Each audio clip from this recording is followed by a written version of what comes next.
One car, two people, two different locations, and one epic review.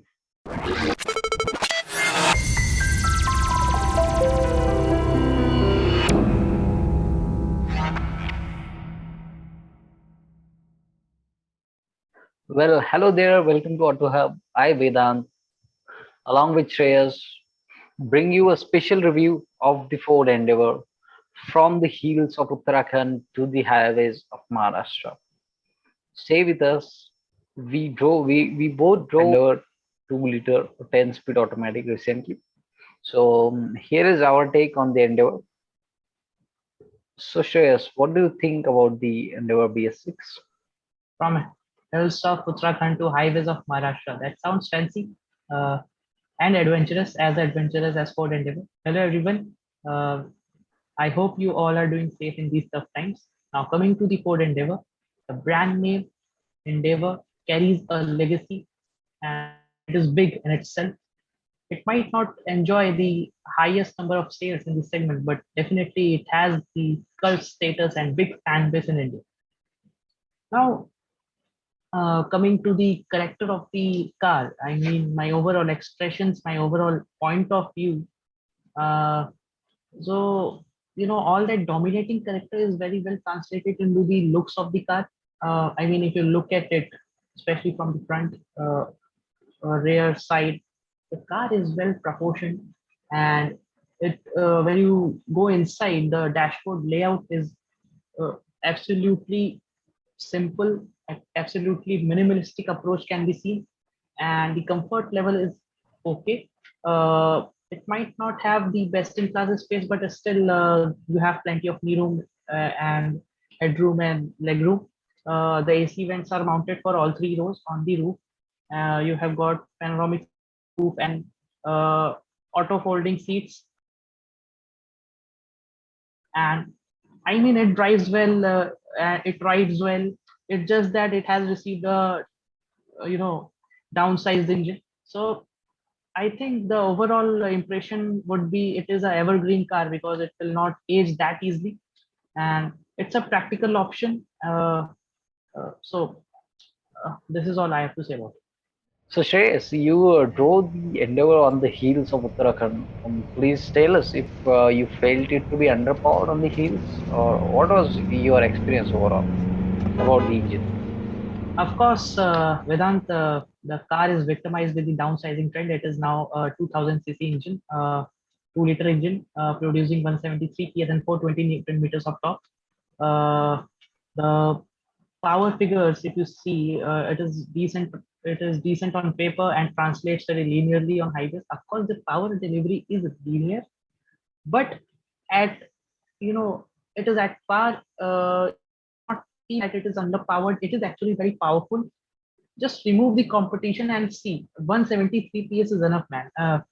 And 420 newton meters of torque. So that's enough. That's enough power. And talking about the transmission specifically, this is a 10-speed unit that we drove. Uh, that was a bit slow. It has some special features like you have gear locking shift system, you have skip shift. So of course the power is very adequate. The engine behaves linearly. The transmission tuning can be can a little bit faster. I think the scope of improvement is there when it comes to tuning and mating the transmission and the engine. But again, the power is very adequate, so no issues. Oh, great! As we are talking about the Ford, we can't miss out on ride and handling. So, how do you felt it on the hills, man?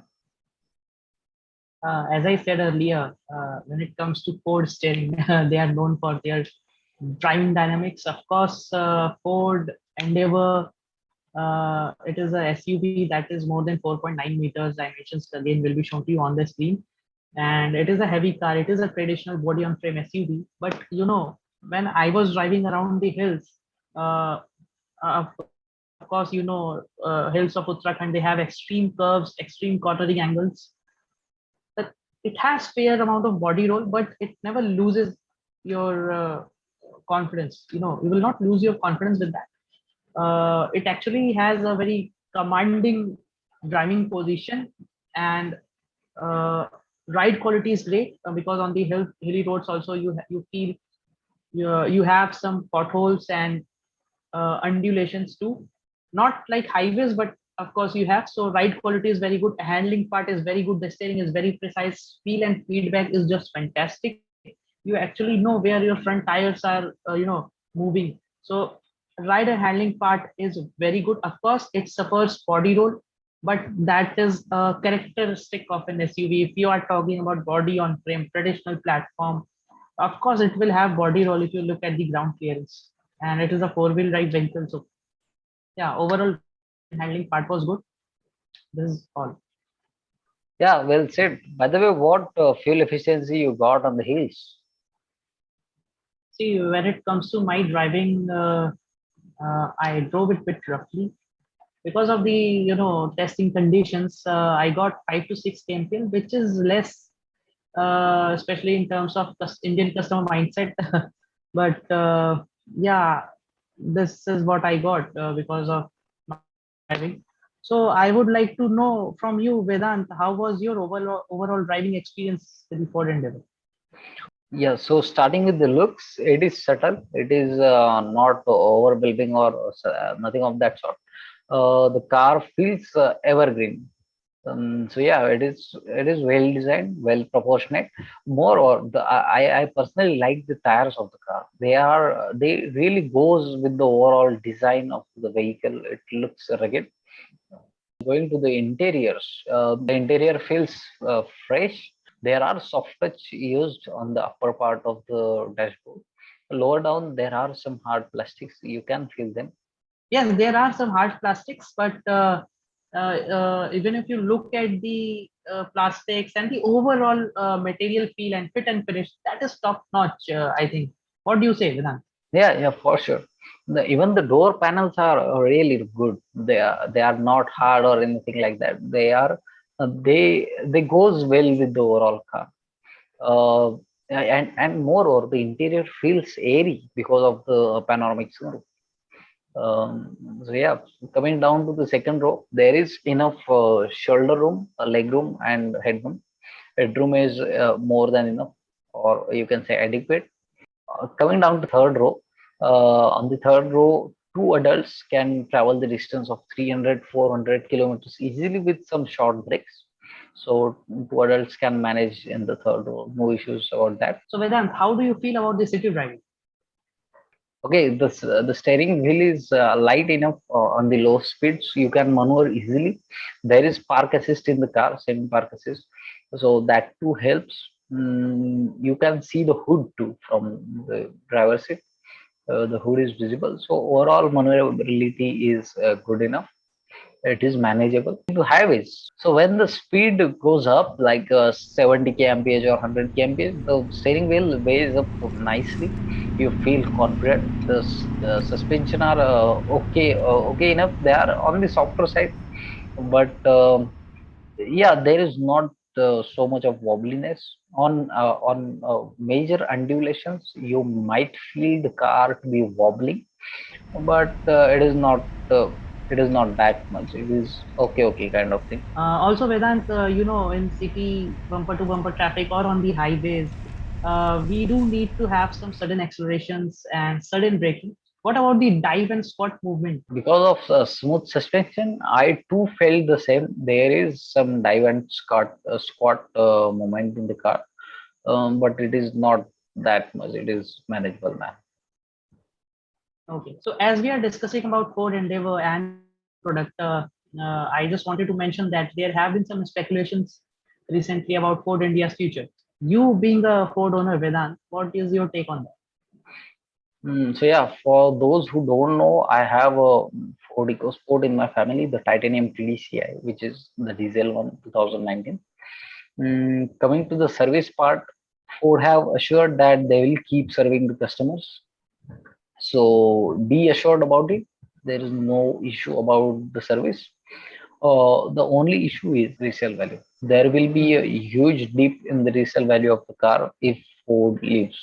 Yes, but you know what? I think that it is not easy for the company to leave a Yeah. country like India. Of course, There have been some speculations and some rumors, but Ford India themselves, they clarified that they will focus on Indian market and they are committed to Indian market, and that's why recently they brought the Ford 8, Figo 80, Yeah. and facelift of EcoSport is also has also been spied. So yeah, they have some plans. They will make a stronger comeback when it comes to resale value. See, still when you compare it to the competition, especially the cars like Aspire and your Figo and your Freestyle, they have very low resale value. Yeah. So Yeah. yeah, I Agreed. think they will have to manage. They need some refreshments, just like competition. So yeah. Hmm. Yeah, they need something between the Ford EcoSport and the Endeavor. They need it. And they, if they can make a product like Endeavor, like a surging, success, I think they can make a comeback. Of course, here we are talking about competition. So the biggest rivalry in this segment and the most famous rivalry in the Indian automobile industry is the Toyota Fortuner versus Ford Endeavor. Of course, Fortuner has the power advantage, that 201 bhp and 500 Newton meters of torque. That's insane, man. So, Yeah. what is your take on that? So yeah, on paper, power figures of Fortuner, they are mind-boggling. They are in fact mouth-watering too. So practically, the Endeavor doesn't feel to be underpowered. It is at par with the Fortuner.